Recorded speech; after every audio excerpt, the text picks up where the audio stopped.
Hello student, class 6 maths का question paper है mid term 25-26 का डीओई का ऑफिशियल प्रैक्टिस पेपर है जो कि आपके मिड टर्म एग्ज़ाम के लिए बहुत ही इंपॉर्टेंट है। इससे अच्छी तरह से प्रैक्टिस कर लीजिए एंड साथ ही साथ प्लेलिस्ट को भी प्रैक्टिस कर लेना। लिंक डिस्क्रिप्शन में है, तो उसके अंदर previous year questions and latest question papers भी है। तो ये ऑफिशियल है, इसलिए मिड टर्म के लिए बहुत इंपॉर्टेंट है। अच्छी तरह से इसे प्रैक्टिस करके जाना। तो फर्स्ट क्वेश्चन देखेंगे, the largest number form by the digit 3058। तो ये सेक्शन ए का आपका 12 क्वेश्चन है, जिसमें आपके मतलब ये एमसीक्यू टाइप क्वेश्चन है। ठीक है, तो लार्जेस्ट नंबर बनाना है 3058 से। तो आपके पास 4 डिजिट्स हैं, इनसे लार्जेस्ट नंबर बनाना है। तो लार्जेस्ट नंबर आई होप सबको बनाना आता होगा। तो देखिए आपके पास 4 डिजिट है ना। तो सबसे पहले लार्जेस्ट जब बनाना है तो सबसे पहले सबसे बड़ा नंबर लो, फिर उससे छोटा, फिर उससे छोटा और लास्ट में सबसे छोटा। तो जब भी लार्जेस्ट बनाना है बड़ा, फिर छोटा, फिर लास्ट में सबसे छोटा लास्ट में आता है। तो लार्जेस्ट में स्टार्टिंग बड़े नंबर से करनी होती है। ठीक है, और अगर इसी क्वेश्चन में आपको स्मॉलेस्ट बोलते, क्या बोलते, स्मॉलेस्ट बोलते और 4 डिजिट का ही बोलते। तो स्मॉलेस्ट अगर बनाना होता तो स्मॉलेस्ट स्मॉल से शुरू करते हैं, बट यहाँ पे तो स्मॉल 0 है तो 0 का भी स्टार्टिंग में नहीं लेते हैं। पहले आप 3 लोगे, फिर 0 लोगे, फिर 5 और लास्ट में सबसे बड़ा। तो स्मॉलेस्ट बनाना होता तो पहले 0 मत लिखो, पहले 3 आएगा, फिर 0, फिर 5 8। तो ये स्मॉलेस्ट है और ये मैंने क्या बनाया अभी, लार्जेस्ट। तो आपसे तो लार्जेस्ट बोला है ना, तो सबसे बड़े से स्टार्ट करना। तो ऑप्शन सी इसका आंसर है। आई होप समझ आ गया होगा। नेक्स्ट क्वेश्चन देखिए, in the following data the appropriate टैलिंग mark for the frequency of 5 की फ्रीक्वेंसी के लिए टैलिंग मार्क बनाना है। तो वैसे तो ये जस्ट 5 के लिए ही पूछा है आपसे, है ना। क्वेश्चन में जस्ट किसके लिए पूछा है आपसे, 5 के लिए ही आपको। लेकिन मैं पूरा आपको इसका जो फ्रीक्वेंसी टेबल होता है वो बनाना बता देती हूँ, जिसमें टैलिंग मार्क्स भी होते हैं।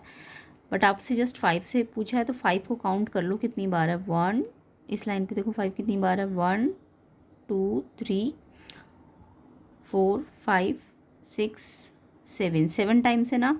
तो टेलीमार्क 7 के लिए कैसे बनता है, 7 के लिए पहले 1 2 3 4, फिर 5 पे कट 6 7। तो ये वाला ऑप्शन ए आंसर हो जाएगा इसका।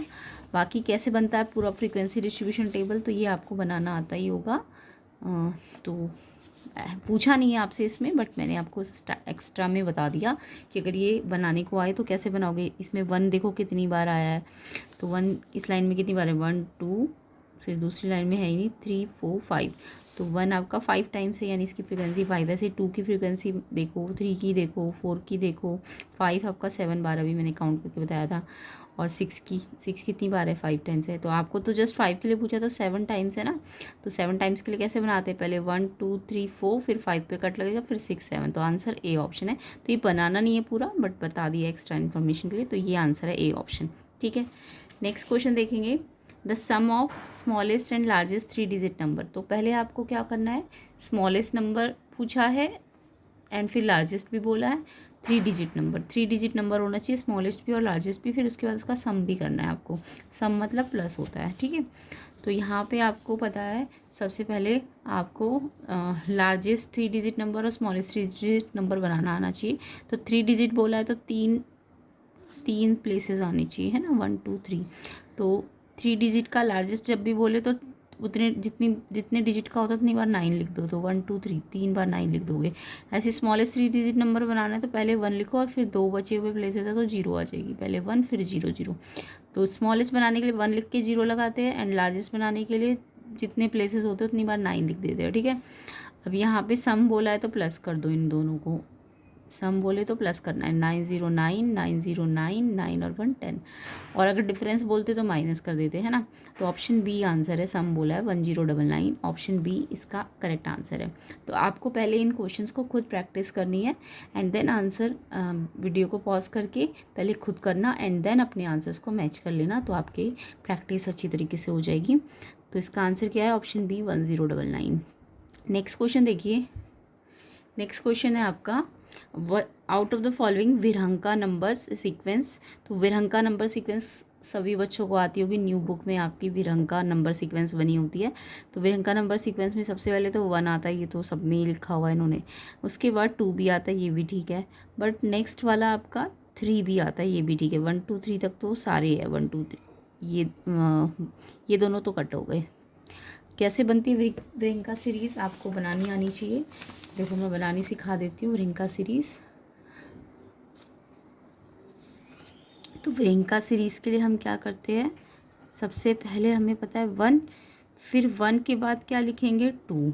अब नेक्स्ट नंबर कैसे आएगा, 1 में 2 को ऐड करके, तो कितना आ जाएगा, 1 और 2 को ऐड करोगे तो 3 आ जाएगा, ठीक है। फिर नेक्स्ट नंबर आपका देखो पहला नंबर तो 1, दूसरा नंबर 2 आया। अब 2 में आपने 3 को ऐड करना है, 5 आ जाएगा। फिर 3 में आपको 5 को ऐड करना है तो 8 आ जाएगा। समझ आया कैसे बन रहा है। 1 एज इट इज़, 1 में 1 को ऐड किया 2, फिर 1 और 2 को ऐड किया तो कितना आया 3। तो कैसे बना सकते हो, अगर ऐसे समझ आ रहा, 1 तो आएगा ही आएगा, फिर 2 आएगा। अब 1 और 2 में ऐड करो 3 आएगा, फिर 2 और 3 को ऐड करो 5 आएगा, फिर 3 और 5 को ऐड करो 8 आएगा, फिर 5 और 8 को ऐड करो 13 आएगा। तो इस तरीके से आपका ये व्रिंका सीरीज़ बनती चली जाएगी। समझ आ गया। तो ये कौन सा वाला है, 1 2 3 5 8, ये जो ए ऑप्शन है ये आपकी व्रिंका सीरीज़ है, ए ऑप्शन इसका आंसर है। समझ आ गया ना कैसे बनेगी। तो आपका ऐड करके देखो, 1 और 2 ऐड करा 3 आया, 3 और 5 को ऐड करा तो 8 आया, यस है ना। तो ऐसे करके ऐसे 5 8 को ऐड करोगे 13 आएगा, फिर 8 और 13 को ऐड करोगे 21 आ जाएगा। तो ये आपकी व्रिंका सीरीज़ है। नेक्स्ट देखो 5th, which of the following represent a line segment, इसमें से कौन सी लाइन सेगमेंट है। लाइन सेगमेंट का मतलब क्या होता है, जिसके 2 फिक्स्ड पॉइंट होते हैं, 2 एंड पॉइंट्स होते हैं। तो यहाँ पे तो ये रे का सिंबल है, यानी इसमें एक एंड पॉइंट है और एक एरो है, यानी इसे एक साइड से आप एक्सटेंड कर रहे हो तो ये रे है। तो ये रे है, ये लाइन सेगमेंट नहीं है।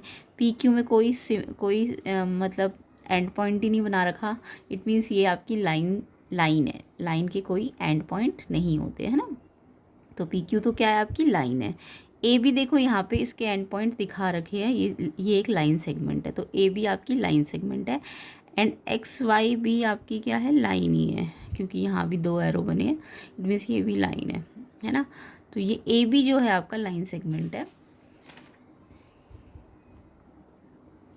तो ए बी लाइन सेगमेंट का मतलब समझ गए, जब भी आपको लाइन सेगमेंट का सिंबल होता है 2 एंड पॉइंट ऐसे करके दिखाते हैं, तो जब भी आपके 2 एंड पॉइंट होंगे, यानी इसकी एक फिक्स्ड लेंथ होगी, फाइनाइट लेंथ होगी, तो ये एक लाइन सेगमेंट होती है। क्या होती है, एक लाइन सेगमेंट होती है, ठीक है। और अगर ये एरो ए की तरफ से है ऐसे करके, तो ये एक रे होती है। क्या होती है, ये रे। और अगर ये दोनों साइड से एरो दिखाए तो ये एक लाइन होती है, ठीक है। तो अभी फिलहाल लाइन सेगमेंट बोलिए तो A B C option answer है 5th का, और 4th का आंसर ए था, व्रिंका सीरीज, ठीक है। नेक्स्ट क्वेश्चन पे आते हैं।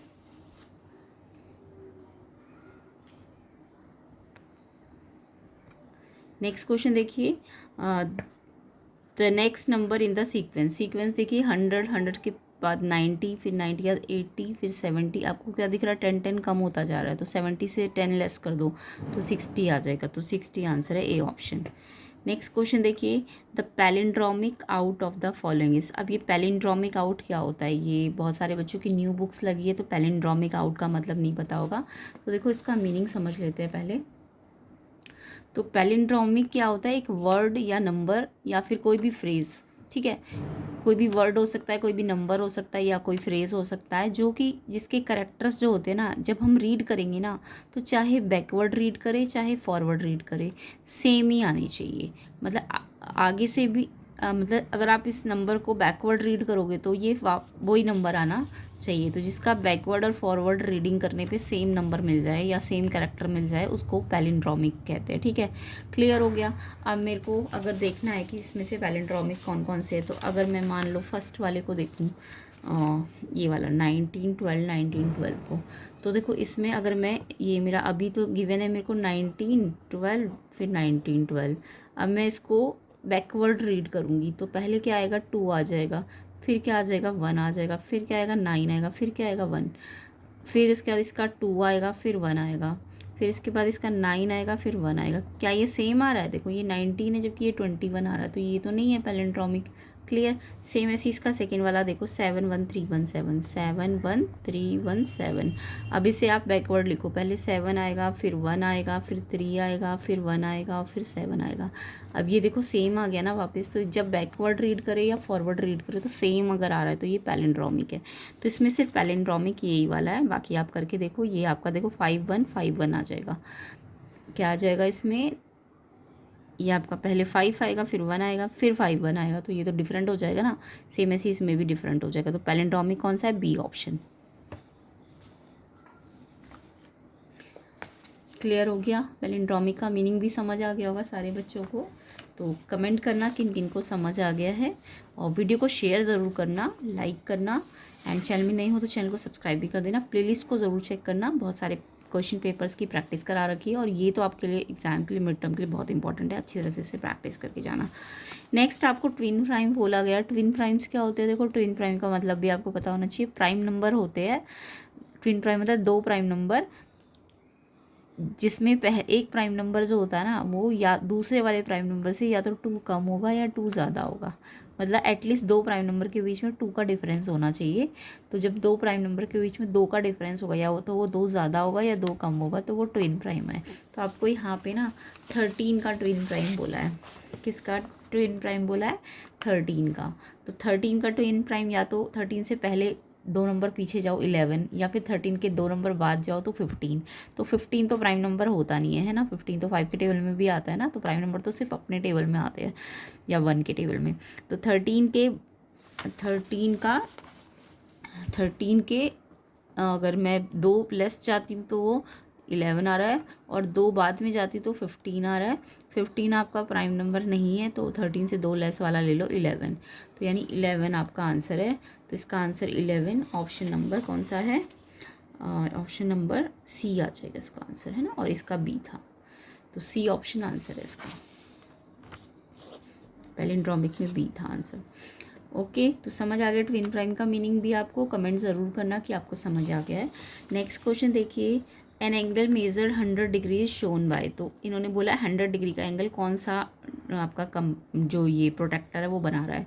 तो 100 डिग्री आपको पता है ना, ऑब्ट्यूज एंगल होता है। कैसा एंगल होता है, 100 डिग्री ऑब्ट्यूज एंगल। तो ऑब्ट्यूज एंगल हमेशा कैसा बनना चाहिए,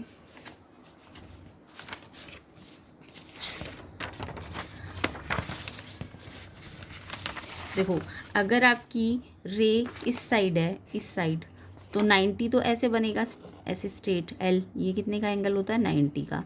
अब ऑब्ट्यूज जो होता है वो 90 से ज़्यादा होना चाहिए। अगर ये रे मैंने इस साइड करी है ना, तो ये 90 से, मतलब ये ऑब्ट्यूज का मतलब 90 से थोड़ा ज़्यादा होना चाहिए। यानी ये एंगल थोड़ा ऐसा बड़ा, 90 तो ऐसे एल में बन जाता है ना, ये 90 से थोड़ा ज़्यादा आर्क देना चाहिए।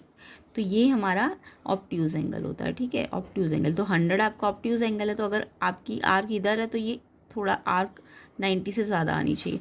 और अगर आपकी आर्क इधर होगी मान लो, तो आपका ये आपका ऑब्ट्यूज कहाँ बनेगा, 90 तो करेक्ट ऐसे बनेगा, तो 90 से हल्का सा ज़्यादा बनना चाहिए। तो यानी ये ऐसे बनेगा। तो ये आपका ये आपको देखनी, ये रे अगर इधर है तो ये इस साइड जाएगा, 100 है क्योंकि ऑब्ट्यूज है। और अगर ये रे इधर होती तो ये इस साइड चला जाता। अब इसमें से देखो कंपास इसमें इन्होंने बना रखा है। तो ये वाला देखो, इसमें रे किस साइड, एरो किधर गया है, इधर गया ना, ध्यान से देखो। तो ये देखो एरो इधर गया है, तो ये देखो इसके प्रोटेक्टर में आपको दिख रहा है नीचे भी 100 है और ऊपर भी 100 है। तो ये वाला 100 ऊपर तो एक्यूट बना देगा, है ना। तो ये वाला ऑब्ट्यूज ही बनाएगा, क्योंकि इस वाली रे अगर इस साइड रे है तो आपको प्रोटेक्टर की नीचे वाली लाइन देखनी होती है, याद रखना। जब रे इस साइड होगी ना, राइट साइड में, तो प्रोटेक्टर की नीचे वाली लाइन पे बनेगा 100। तो नीचे वाली लाइन पे ही 100 है ना, तो ये वाला बिल्कुल ठीक है। इसको देखो, इसकी रे किधर जा रही है, लेफ्ट साइड में। तो लेफ्ट साइड में है तो 100 प्रोटेक्टर के ऊपर वाली लाइन पे देखना पड़ेगा। तो इसमें ऊपर वाली लाइन पे थोड़ी ना 100 पे आया है, ऊपर वाली लाइन पे 100 तो यहाँ होता है ना। तो यानी कि ये रूल याद रखना, अगर आपका एरो राइट साइड है, ये वाला लाइन राइट साइड है,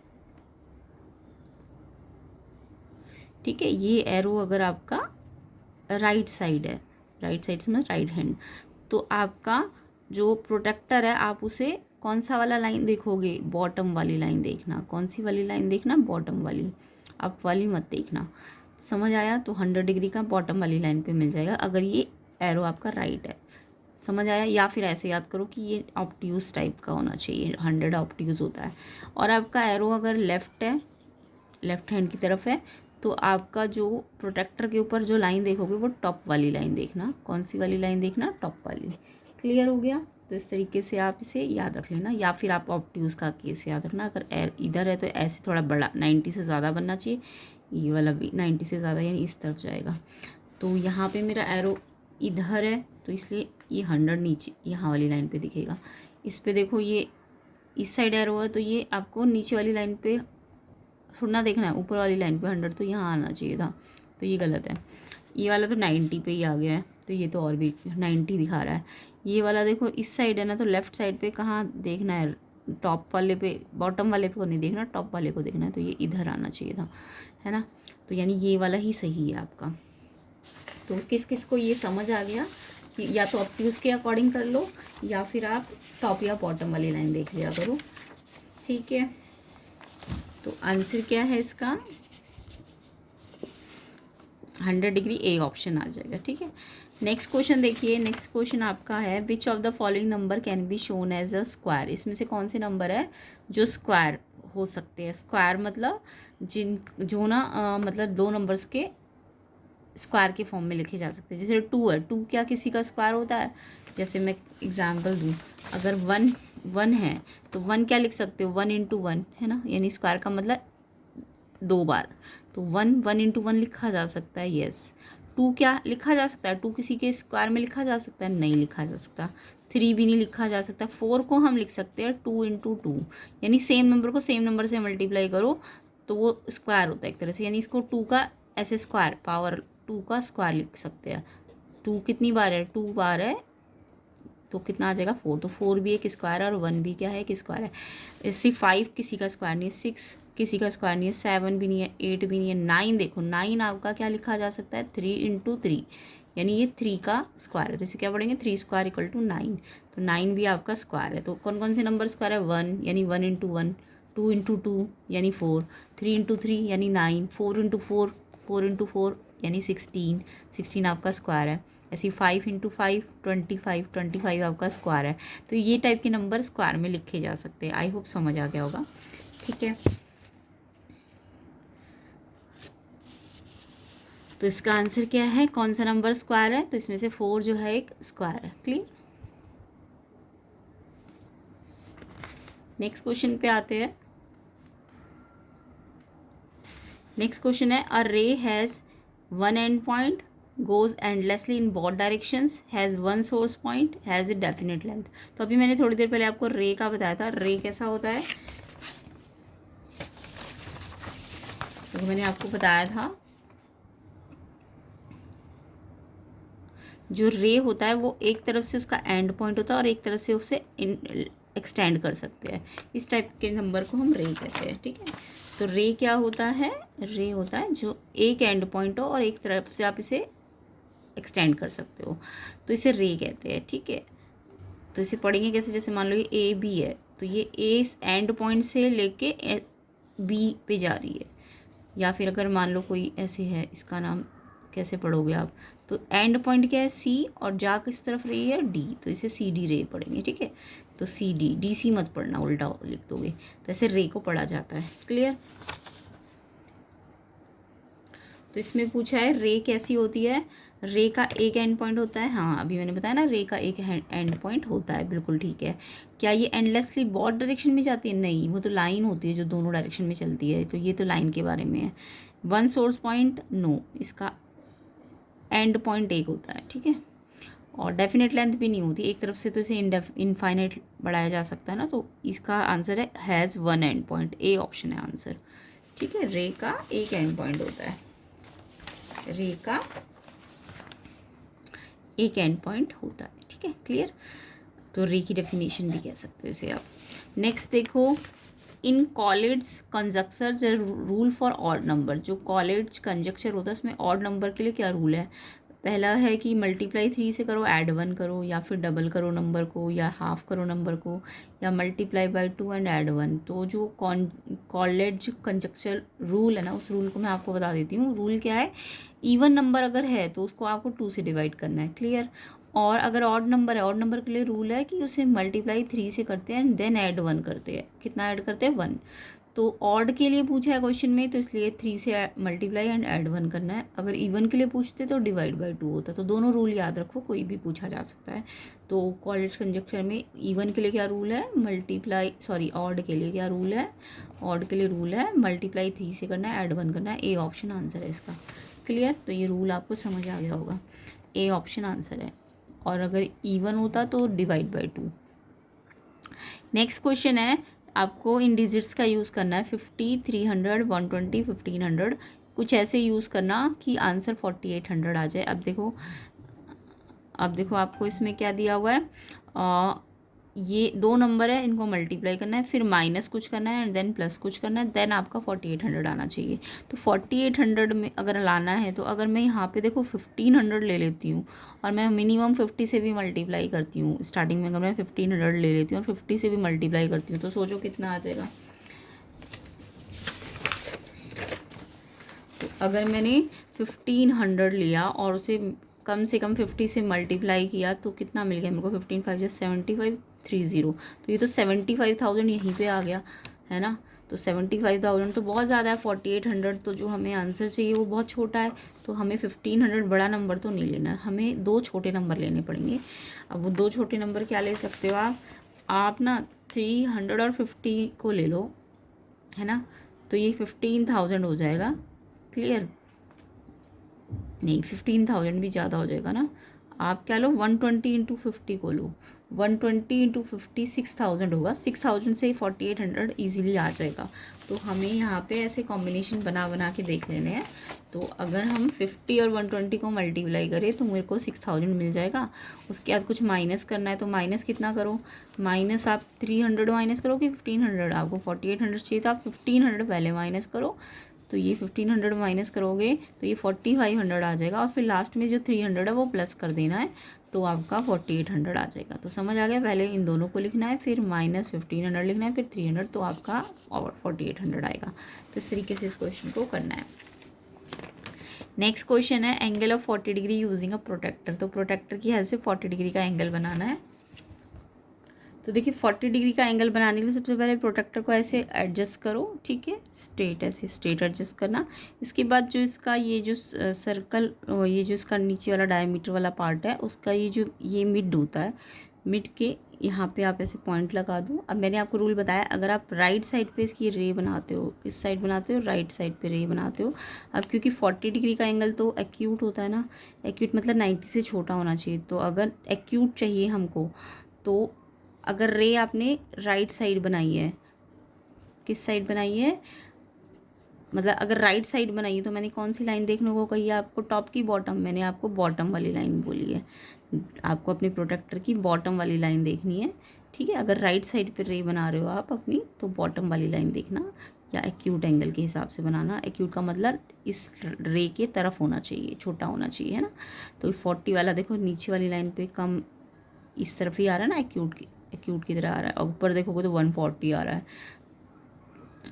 समझ आया। 40 नीचे वाली, तो जब भी आप राइट साइड पे रे बनाओगे तो बॉटम वाली लाइन को देखना। तो बॉटम लाइन पे 40 यहाँ पे है, तो 40 पे ऐसे पॉइंट लगा देना 40 के सामने, ठीक है, क्लियर। तो मैंने राइट साइड के अकॉर्डिंग, तो आप भी राइट साइड के अकॉर्डिंग बनाया करो। राइट साइड बनानी तो बॉटम वाली लाइन देख लिया करो अपने प्रोटेक्टर की, ठीक है। तो 40 यहाँ पे है, और या फिर एक्यूट के हिसाब से देख लो। फिर इसको ऐसे करके आप इसे, इस पॉइंट को, ये जो सेंटर पे पॉइंट लिया था, और इस पॉइंट को आप ऐसे करके, तो पेंसिल से बनाना ये। तो ये देखो एक्यूट बन गया ना, 90 से छोटा बनना चाहिए 40 डिग्री का। और इसे फिर कुछ नाम दे देना, AOB, और फिर लिख देना एंगल AOB, एंगल AOB, ओ पे बन रहा है ना, तो ओ बीच में आना चाहिए 40 डिग्री। तो इस तरीके से आपको ये बनाना होता है। नेक्स्ट क्वेश्चन नंबर 4 देखेंगे, write two common multiple of 16 and 20। 16 and 20 के कॉमन मल्टीपल। तो जब भी कॉमन मल्टीपल बोले ना, तो आपको ना इनका एलसीएम निकालना है। कॉमन मल्टीपल के लिए एलसीएम निकालते हैं, याद रखना जब भी कॉमन मल्टीपल बोले, ठीक है, तो आपको एलसीएम निकालना है। और अगर कॉमन फैक्टर बोलते, कॉमन फैक्टर और वो भी ग्रेटेस्ट, ठीक है, तो आपको एचसीएफ निकालना होता है। ये दो चीज़ें याद रखना, कॉमन मल्टीपल मतलब एलसीएम, ग्रेटेस्ट कॉमन फैक्टर मतलब HCF, highest common factor HCF होता है। तो मेरे को यहाँ पे मल्टीपल बोला था, एलसीएम निकालूंगी 16 और 20 का। अब एलसीएम निकालना आई होप सबको आता होगा। ये दोनों 16 और 20 2 के टेबल में आते हैं क्योंकि इवन है ना, तो 2 में ये 8 पे आएगा, 2 पे ये 20 10 पे आएगा, फिर 2 पे 8 4 पे आएगा और 2 पे 10 5 पे आएगा, 2 5 जा। अब 2 पे 4 आएगा 2 के टेबल में, 2 पे 2 2 जा, बट 5 तो नहीं आता 2 के टेबल में, तो 5 एज इट इज़। फिर 2 के टेबल में फिर से 2 2 1 पे आएगा और 5 नहीं आता 2 के टेबल में। अब 5 सिर्फ अपने टेबल में ही आएगा क्योंकि प्राइम नंबर है, तब तक करना है जब तक नीचे 1 1 ना आए। अब एलसीएम में सबको मल्टीप्लाई कर लिया करो, 2 2 2 2 4 बार 2 है आपका और एक बार 5 है। अब कैसे मल्टीप्लाई करोगे, पहले 2 2 जा 4, फिर 4 2 जा 8, फिर 8 2 जा 16, 16 5 जा 80, 80 है इनका कॉमन मल्टीपल है।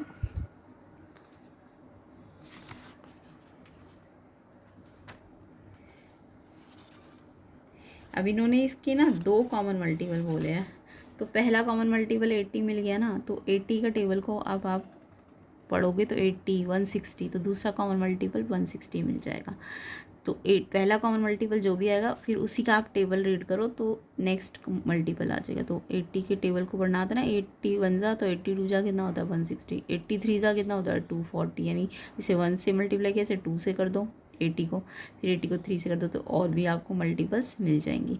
तो पहला कॉमन मल्टीपल निकालने के लिए एलसीएम ले लिया करो और फिर बाकी के इसका टेबल पढ़ो, 82 जा 83 जा, है ना। तो आपको 80 और 160 लिखना है।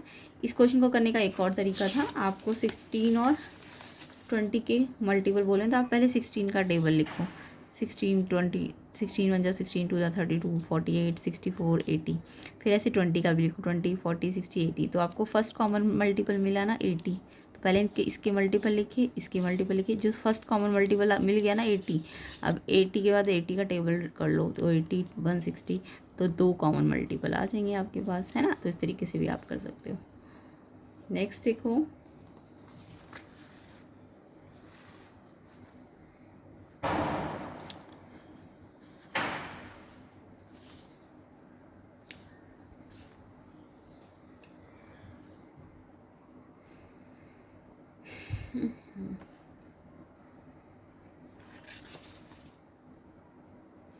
नेक्स्ट क्वेश्चन है आपका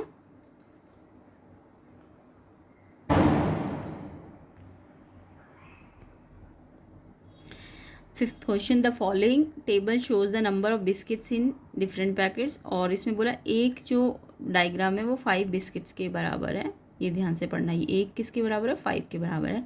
तो पैकेट ए के अंदर कितना है 1 2 3 4 5, तो 5 है तो 5 से मल्टीप्लाई करना, क्योंकि एक 5 है तो 5 10 15 20 25, तो ऐसे करके ये काउंट कर लो पहले और फिर जितना एक है उसे मल्टीप्लाई कर दो, ठीक है। ये 2 है तो 2 को 5 से मल्टीप्लाई करो लो, 10 आ जाएगा इसका नंबर। सेम ऐसी 1 2 3 4 5 6 7 है तो 2 7 जा 14, 2 5 जा, सॉरी 2 नहीं है ना, 1 2 3 4 5 6 7 है ना, 7 और इंटू 5 करो, तो जितना एक होता है उसे नंबर पहले काउंट करो, 7 इंटू 5 कर देना, ठीक है। ऐसी 1 2 3 3 को इंटू 5 करो, 3 5 जा 15, 1 2 3 4 5 5 को 5 से मल्टीप्लाई करो फिर 25, तो इस तरीके से इन सबके नंबर निकल सकते हैं। तो यहाँ पे याद रखना, एक ये जो आपको दिया होता है साइड में कि एक आपका कितने के बराबर है, उसका बहुत इंपॉर्टेंट होता है। तो पहले इसे काउंट करना चाहिए और फिर 5 से मल्टीप्लाई, 5 है तो 5 से मल्टीप्लाई, 10 है तो 10 से मल्टीप्लाई, ठीक है। तो अब क्वेश्चन नंबर फर्स्ट इसका ए पार्ट है, how many biscuits are in packet E, packet E में कितने बिस्किट्स हैं। तो पैकेट ई में सिर्फ इनको काउंट करके बिस्किट मत लिख देना, 1 2 3 4 5, 5 नहीं है, 1 2 3 4 5 और 5 को फिर 5 से भी मल्टीप्लाई करना, ठीक है।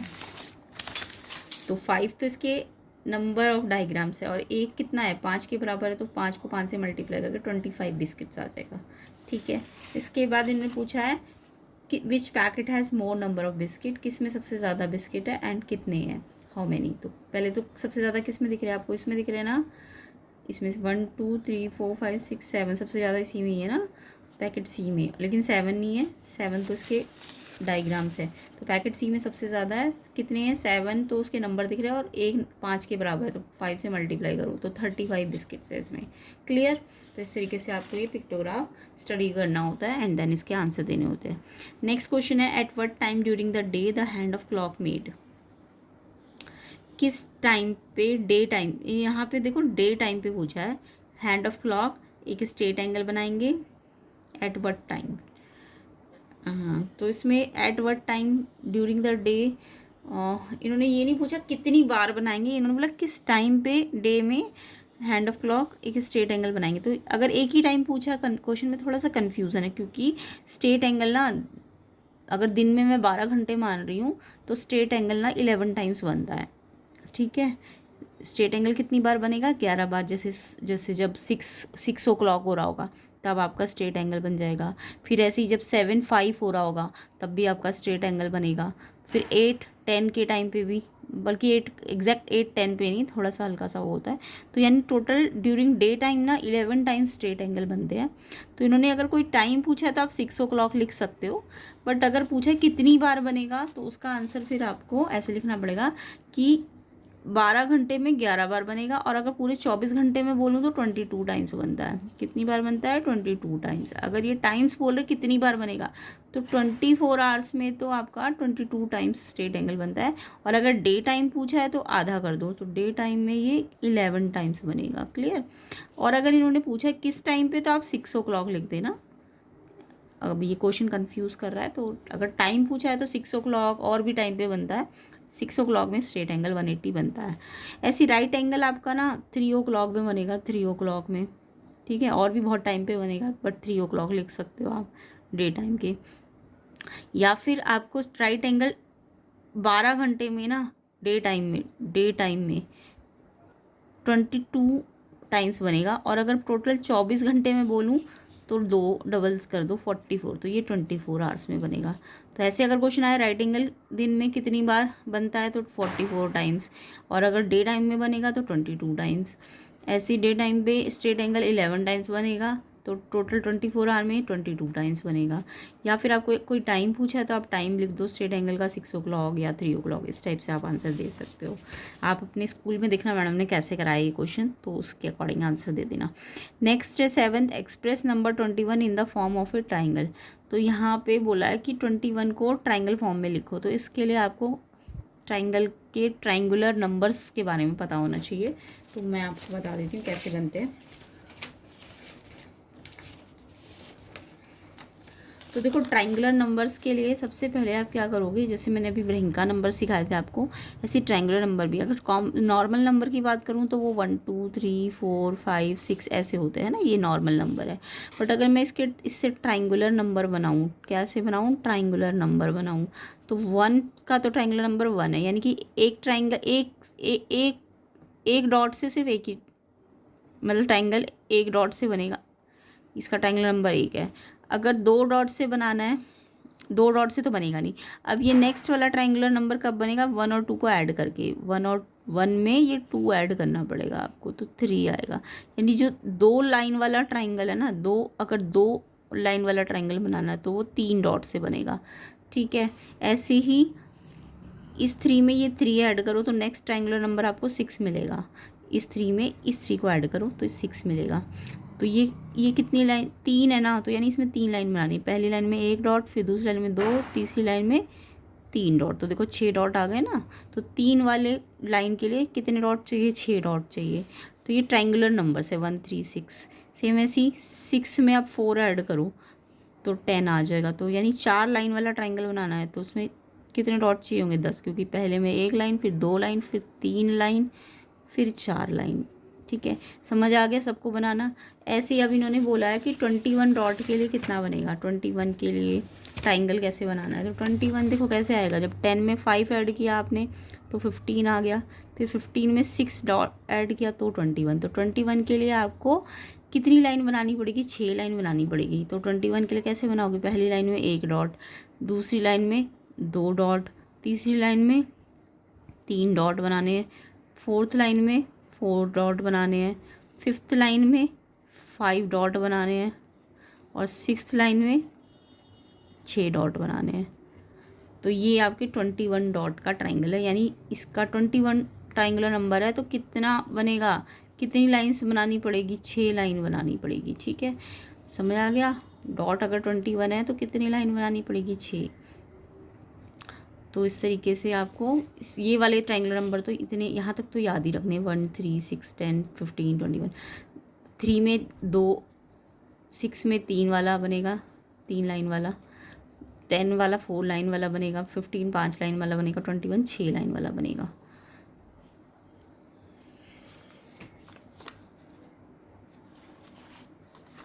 तो समझ आ गया ना कैसे बनेगा 21 in the form of triangle. Okay, 7th question. Next इसका ऑप्शन वाला draw complete graph K4। K4 के लिए ग्राफ बनाना है, तो ये ग्राफ भी इजीली बन जाएगा। कैसे बनाना है देखो, अगर मेरे को K1 वाला ग्राफ बनाना होता, अगर मुझे K1 वाला ग्राफ बनाना होता तो K1 में सिर्फ आप 1 डॉट बनाओ। ठीक है, K2 का ग्राफ बनाना होगा तो 2 डॉट बनाओ। अब 2 डॉट को वर्टेक्स को मिलाओ तो एक लाइन बन जाएगी। K3 वाला बनाना होता तो मैं 3 डॉट बनाऊंगी, 1 2 3, इसमें तीनों वर्टेक्स को मिलाओ तो ये ट्राइंगल दे देगा, ऐसे ऐसा ग्राफ बन जाएगा। फिर K4 में आपको 4 डॉट बनाने हैं। कितने डॉट बनाने हैं, 4। अब 4 डॉट में आप चारों को वर्टेक्स को मिलाओ। अब रूल है कि सिर्फ ये वाले वर्टेक्स नहीं मिलेंगे, अपोजिट जितने पॉसिबल वर्टेक्स है वो भी मिला सकते हो। जैसे ये वाला भी मिल सकता है, ये वाला तो ऑलरेडी मिला ही हुआ है, ये वाला और मिला सकते हो, ये वाला इससे तो मिला ही हुआ, इससे मिला सकते हो। तो इस तरीके से आप मैक्सिमम जितने भी वर्टेक्स को मिला सकते हो। तो K4 ऐसे K5 अगर बनाने को आ जाए तो पहले 5 डॉट बनाओ, 1 2 3 4 5। अब इनके वर्टेक्स को मिलाओ, सारे वर्टेक्स को। पहले तो ये साइड वाले मिला दिया करो, फिर आप अपोजिट वाले, ये वाला इससे तो मिला ही हुआ है, इससे मिला दो। फिर ये वाला इससे मिला दो, ये वाला इससे तो मिला ही हुआ है।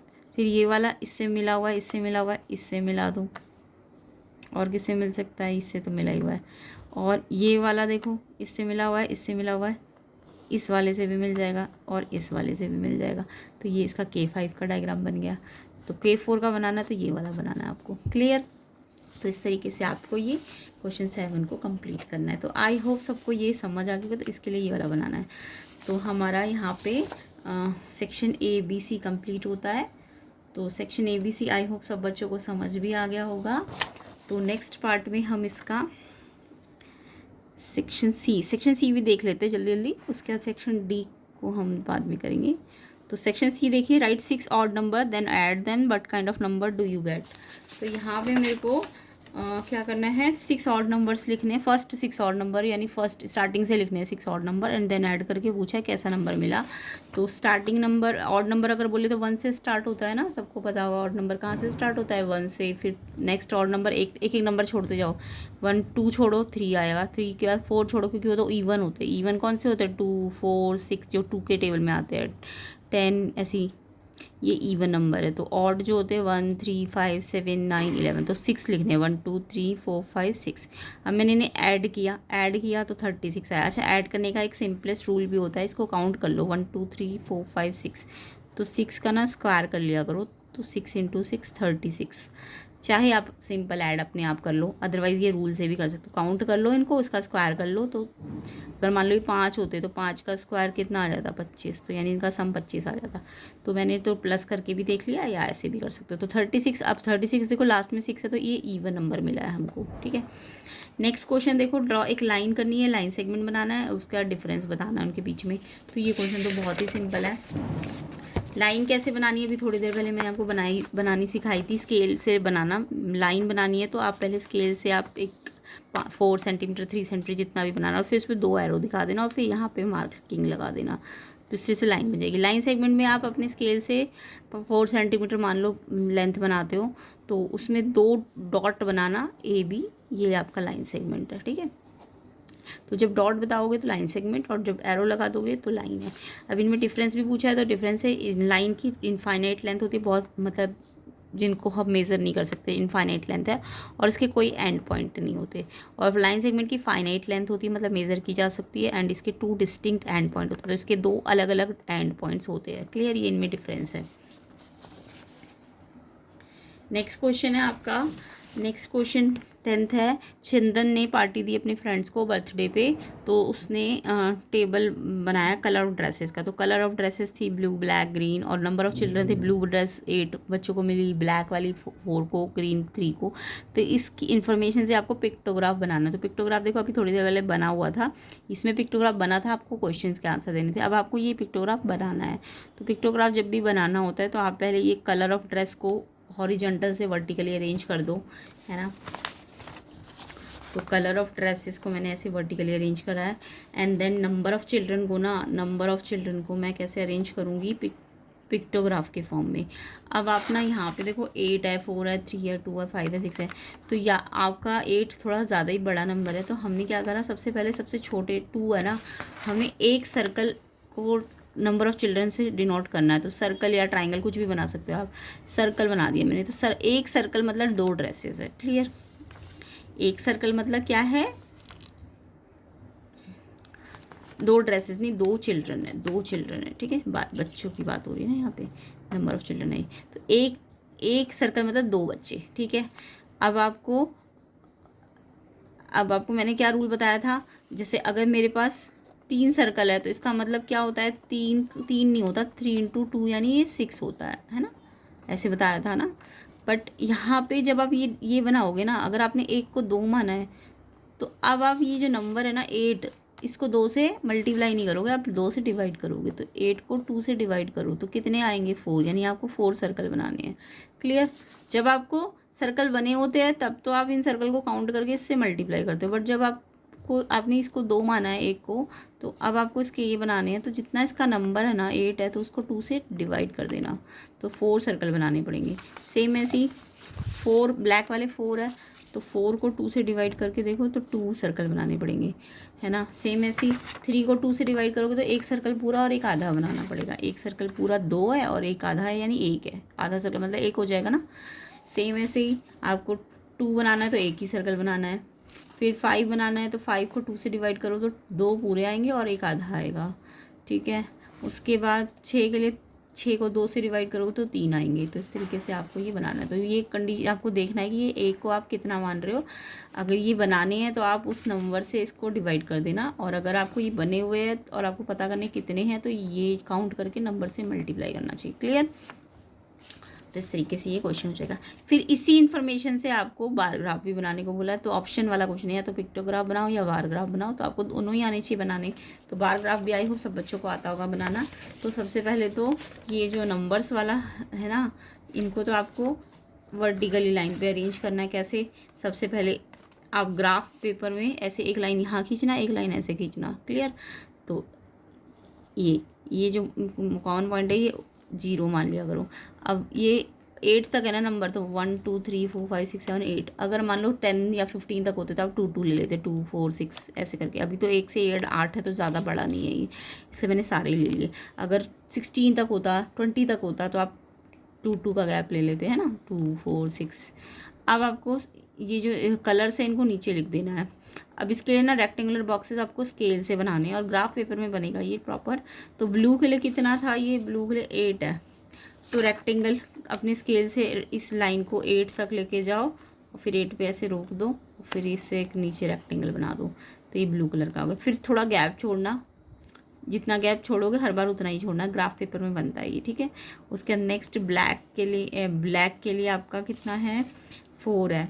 तो 4 तक इस लाइन को स्केल से 4 तक लेके जाना, फिर नीचे ले आना, फिर गैप छोड़ना। फिर ऐसे ही इसके लिए 3 है, फिर नेक्स्ट वाले के लिए 2 है, फिर नेक्स्ट वाले के लिए आपका 6 है, और फिर लास्ट वाले के लिए आपका 7 है, शायद 5 या 6, 5 6 है ना।